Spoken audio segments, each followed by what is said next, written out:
attacked and the people that was doing the attacking, the ones that was the frauds, they gonna be drug out.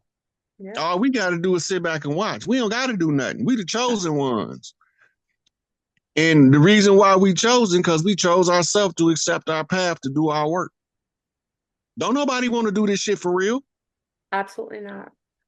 This is some, look, it's when you talking to people, right? I tell them I can explain it to you, but I can't understand it for you. Right? I can show it to you, but I can't give you the realization.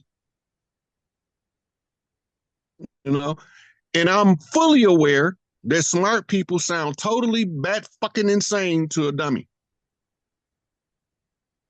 Right? So now we're looking at okay, so where you fit in the category. Is you the one I explained it to? They want me to understand it for you? I can't understand it for you.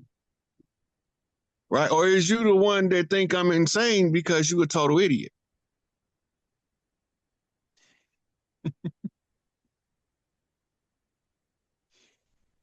Yeah.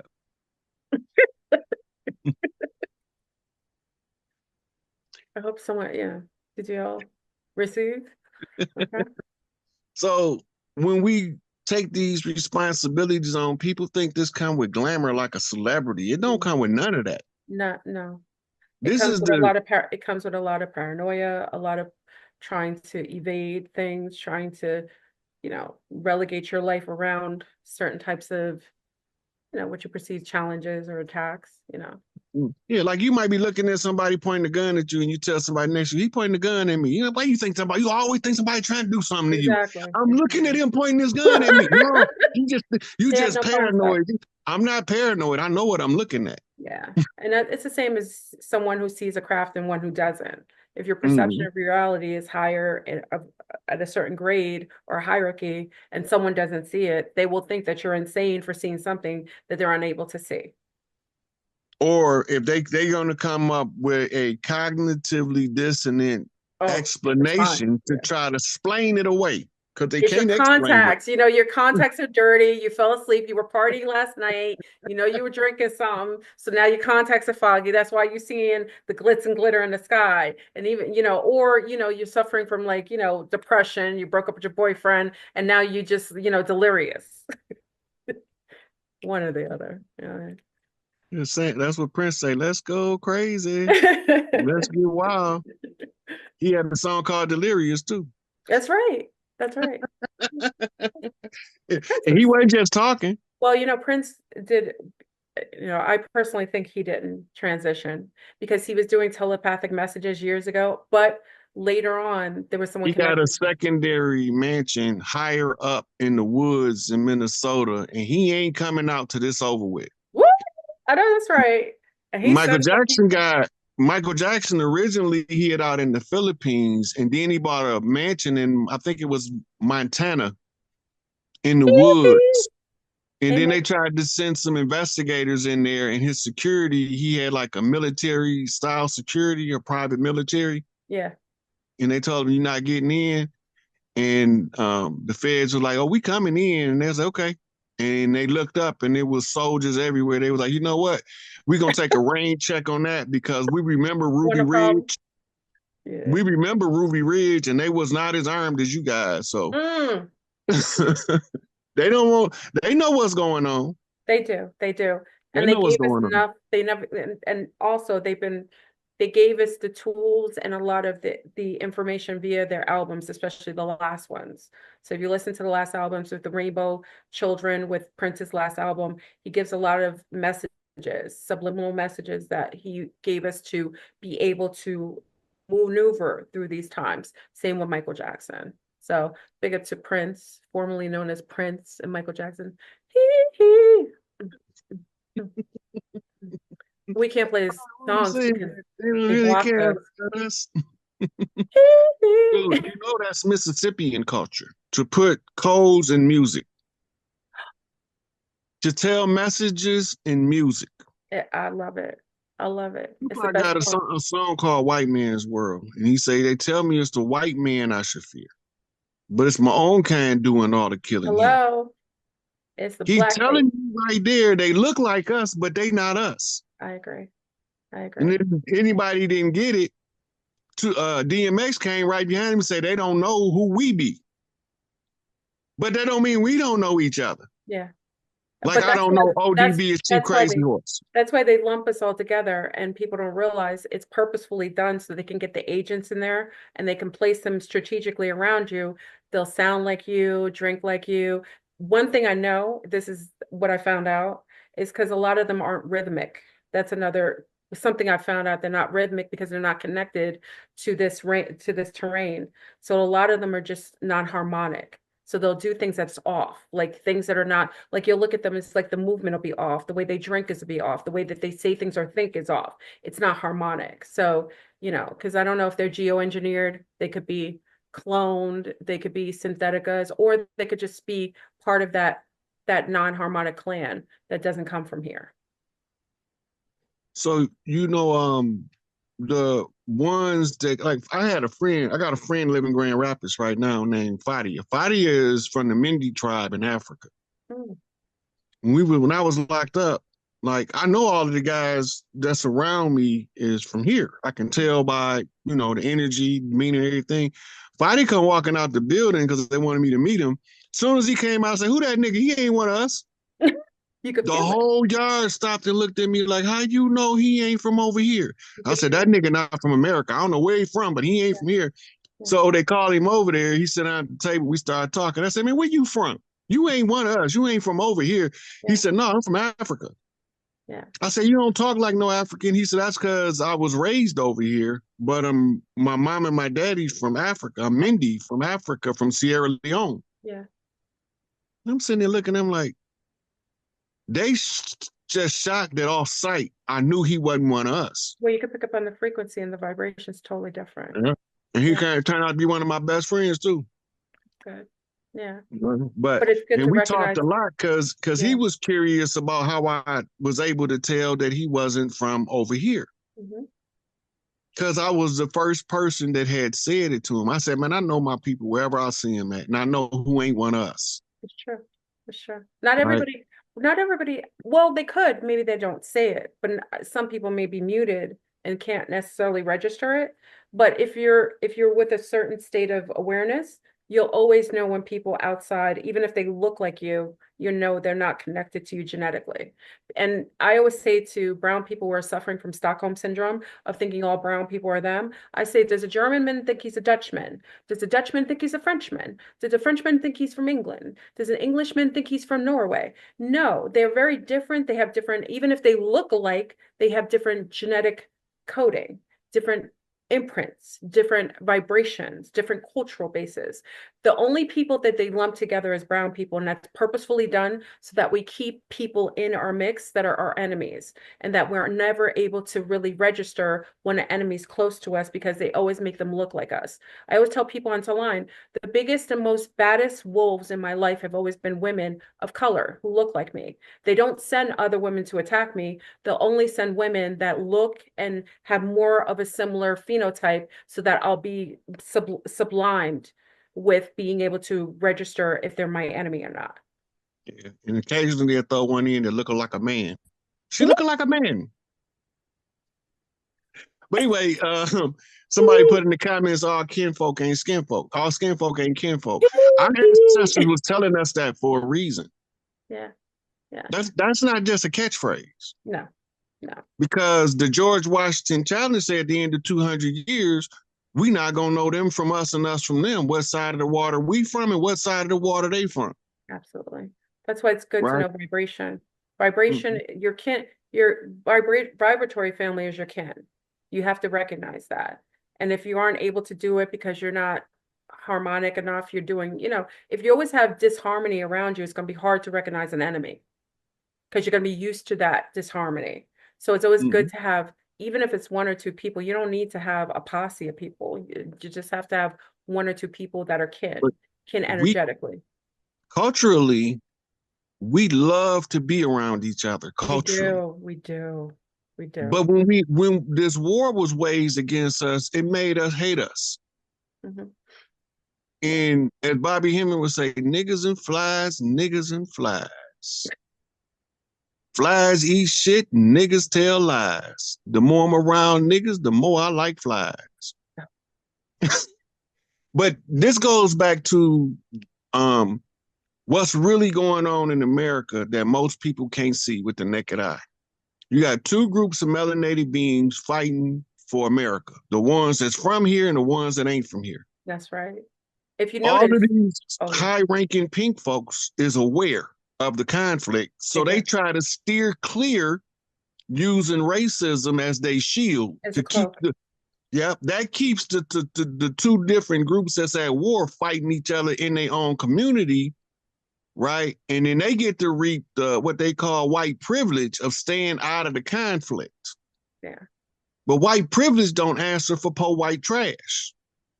Oh no. White privilege don't answer for trailer park trash. There's no such thing as white privilege. That's just a concept. That's right. But see, that's the ideology used to make us think that we at war with pale faces. But the white man is not pale skinned. No, it's bait and switch. Right. Yes. But they used to use the pale skins to block the institutions: economics, education, entertainment, labor, law, politics, religion, and war, and health, and to dominate us in sex. So by them using that carrot on the stick, we always thinking we fighting pale faces, but it's this nappy head. It's the brown devils. It's the black extra devils. Dark, black devil standing here telling me, if I was you, I wouldn't let him talk to you like that. You should shoot him. Why should I shoot him when I can just beat his ass? Yeah. And then walk away and just yeah. And then if he don't like it, we could fight tomorrow and the next day and the next day. That's how the tribes are. Yeah. The warring tribes, we used to box each other. That was how we established our hierarchy amongst our peers, by being able to box. They call it knocking. Yeah, because my ex from the Bronx, they used to do body. First time I seen it, when you watch males in their true primal state, you'd be like, oh, and they just punch it and they friends. It's like body, and you just have to stay there and grunt. And that was part of just like almost like a call to initiation. Yeah. So, and I seen that there was no fighting, nobody's mad. They drink at 40s afterwards, so everybody's cool. I grew up body punching. We used to body punching. We used to grow up body punching. My father called it knocking, because they used to do it when they was teenagers. But what we do is we get our skills up by punching, but no face. Just but everything else is open season. Ribs, shoulders, arms, back. All that's open game. Just you can't hit it from the neck up. But by the time you get done getting in a few of them, you're gonna know how to handle yourself. It's building resiliency, right? Resiliency. Yeah, and it's teaching you the skills to defense. It's like sparring in the boxing ring. Only you don't got a ring and you don't got no gloves. That's right. Yeah. It's same thing. Yeah. They do it in all combat sports. They have sparring sessions. I see that. You can't develop your skills without a valid competitor on the other side of you pushing you to be better. That's right. Exploiting your weaknesses so you can become stronger in the weak places. But now you have young men who are scared to be hit, and mothers who are saying, "Don't touch my son, don't hurt him." You know what I mean? I don't want him hanging out at your house because he keeps coming back and he's got like bruises. So now we've stopped that kind of primal kind of.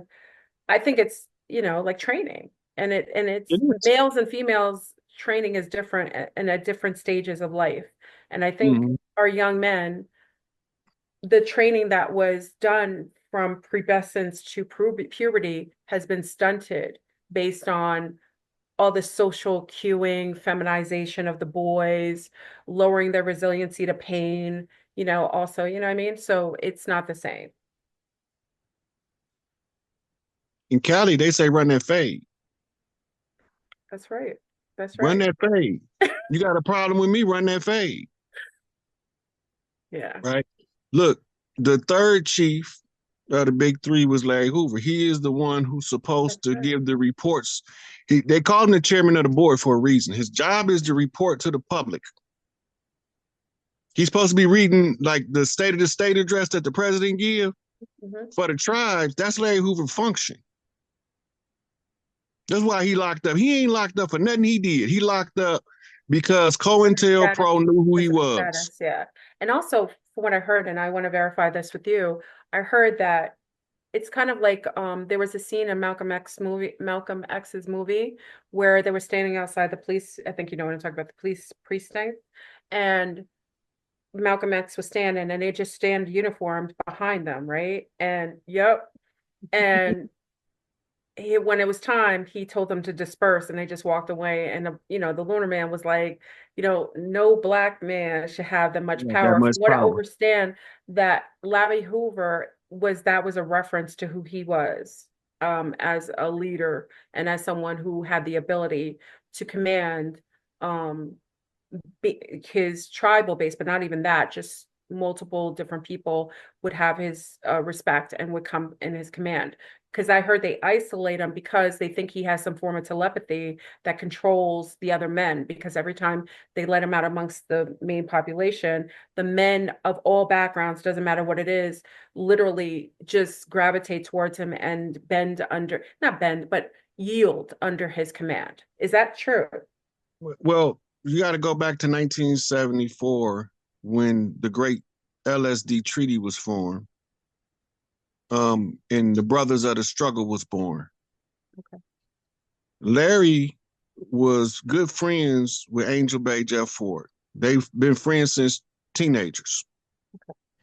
The government keep telling us they sworn enemies.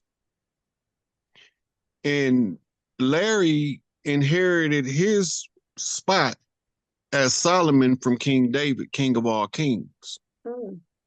The CIA had him murdered through COINTELPRO.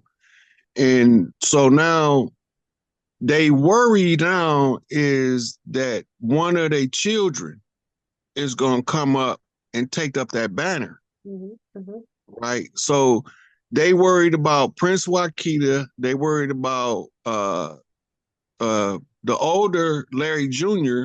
They worried about little Larry, and they worried about King David's son being able to command that influence, but they reserved in commanding that influence because the threat that we under, they can't really organize the younger men like their fathers did, because the government involvement in our communities, like let's take King Low from the Four Corner Hustlers, the exact same MO they used to indict and give Jeff Ford all that time, they used the same MO on King Zoe.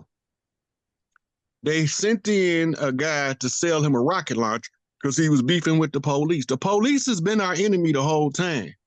Their main goal was to, after the so-called emancipation of slavery, were just basically to be groundsmen to control the Negroes walking around, to never make them feel safe or secure.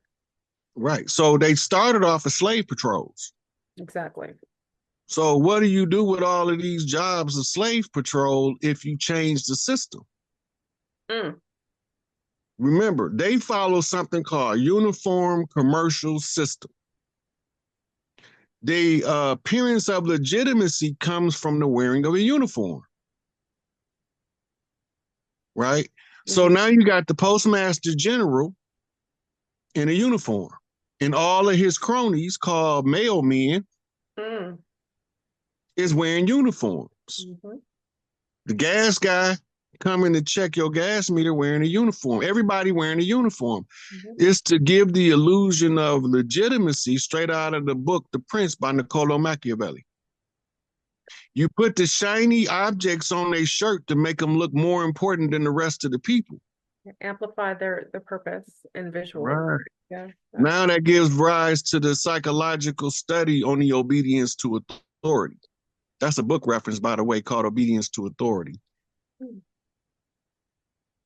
And they found that people would do some stuff under the order of authority that they wouldn't do of their own accord. That's right. Including murder.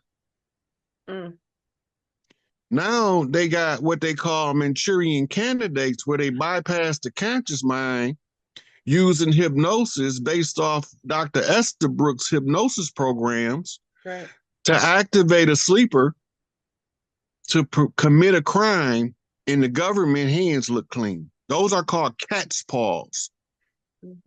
48 laws of power. Always use a cat's paw. That's right. Right. The reason being is you don't want us to know that you the enemy. You want us to keep thinking we the enemy. So they villainize the term for tribe as gang. Gang mean tribe. Then they send infiltrators in that look like us, but not us. Absolutely. To start wars with us, among us. So we fighting each other as warring tribes, and we can't never establish peace because we don't see the enemy in the midst because he looked like us. Yeah, they create coups in every single nation. And they did it, the greatest coup, the greatest wonderment of MK Ultra, well, of Manchurian incidents was 9/11, to perpetrate a whole fraud of a narrative based on Arabs are the enemies, in the Middle East as enemies, to be able to have an excuse to go and clear what Israel couldn't do on its own. So it used 9/11 as a front in order to have the excuse and the validation and the support of the American people to go into the Middle East and do the clearing like they're doing today. So the 9/11 thing was the brainchild of George Herbert Walker Bush. King of the Skull and Bones community. He was the one who, he controls Barack Obama, Bill and Hillary Clinton. He controlled his sons, obviously. He controlled the dude that shot Ronald Reagan. Yeah, that's his illegitimate son too. Oh. Put his picture next to Jeb when he was young and you'll see what I'm talking about. You can't mistake them for nothing but brothers. Holy cow. I'm going to do that. The reason why they wanted to get rid of Reagan is because the things that George wanted to do, Reagan wasn't with that. Wasn't on it, yeah, yeah. Right. He was really, in his interest was to really try to clean up the government and to balance the books. But when he got there, most people don't remember when Reagan was running, it was originally supposed to be a governor out of Michigan as his running mate named Monahan. But on the day at the Republican convention that he announced it, out walks George Herbert Walker Bush.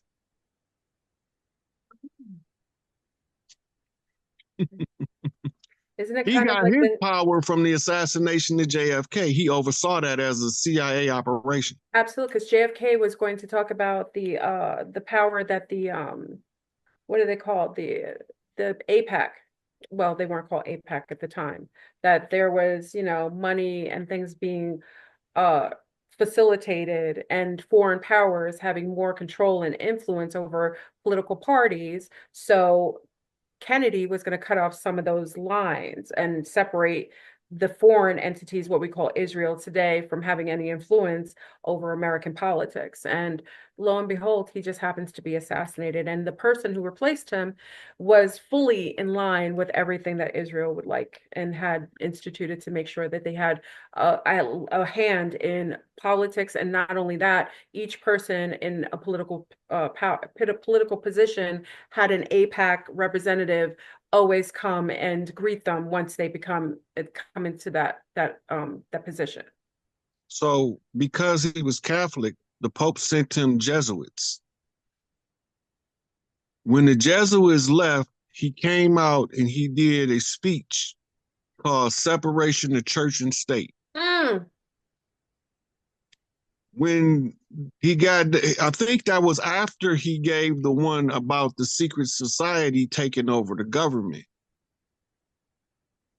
Right. Both of these speeches is available on YouTube.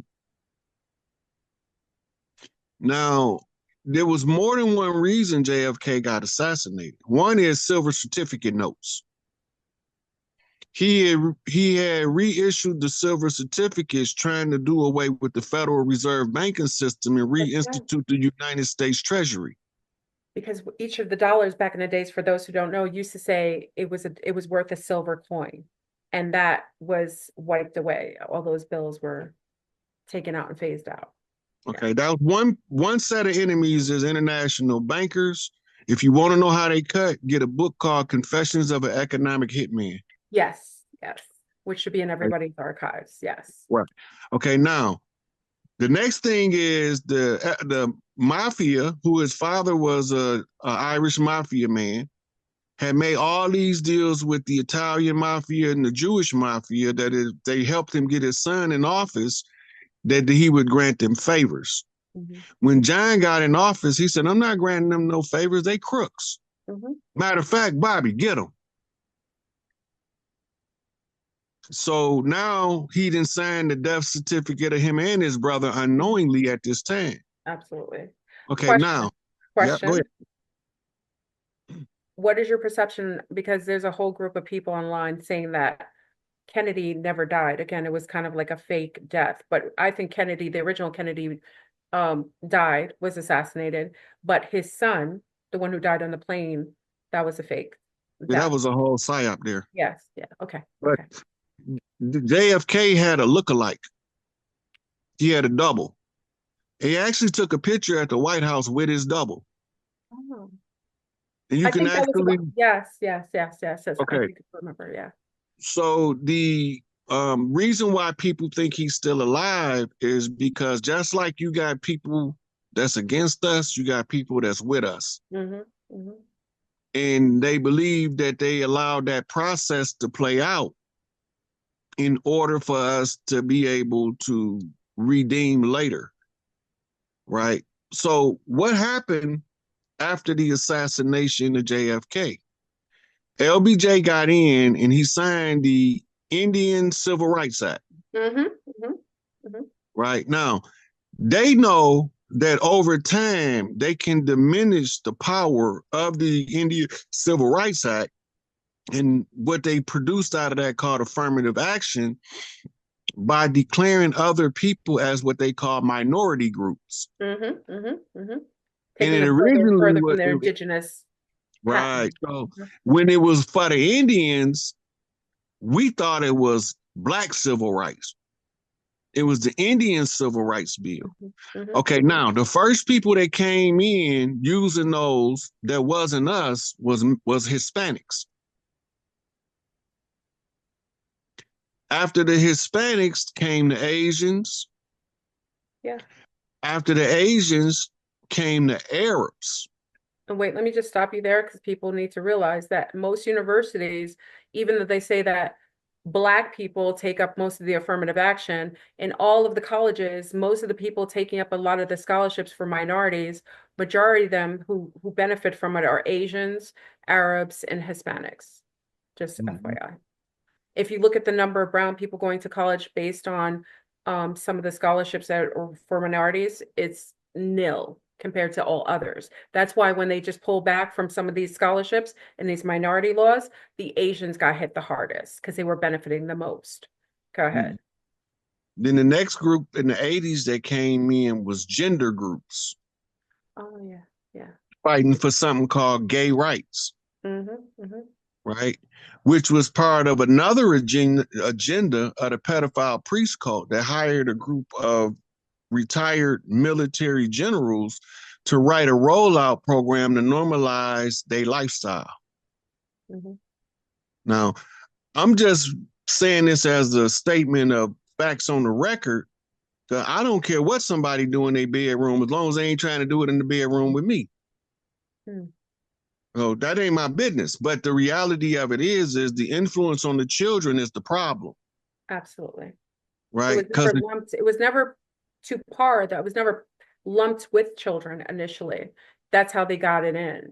They slid it in under the guise it's an adult, you accept these are minorities that get subjugated to marginalization, what have you. And then they slowly brought that over and started to merge that in the educational system and start to open up clubs in high schools, LGBT clubs, and started to influence children through shows, adding that as a plausibility and a possibility that men and men should be together and children and girls. Yeah. Yeah. So that's now you watch doggone anything you watch, it's going to be some fruity stuff going on that ain't kosher. You ain't supposed to be doing that on TV. They even got commercials now where you got men kissing each other in commercials. In the 60s, they would have been executed because it was that much intolerance for that lifestyle. And it's not, it was here, but now, like if you, because I'm by Mexico now, when you watch we watch these movies and it's like telenovas, and you watch them and they never use that, because a lot of the Latin culture was based on bravado, like Africa. They didn't allow that kind of like men on men, women on women. Maybe women on women just as a more seductress kind of thing, but not so much men on men. But now when you watch telenovas, you're starting to see the implementation of homosexuality, a heavy implementation of homosexual men in a lot of the shows. And it never happened before. Yeah. And somebody said like cartoons too. The first flamboyant cartoon character came on the USA Network at night. And he used to be flying around with his cape and his butt cheeks hanging out. Yeah. But also, let's add to, when we talk about the social engineering of acceptance of that, we have to realize there's a chemicalization that came in with the crack generation, where many people don't know that women who were influenced under the influence of crack, and crack was a purposeful bioweapon that was created by the Willy Wonka system that was implemented into urban communities because they had already done experimentation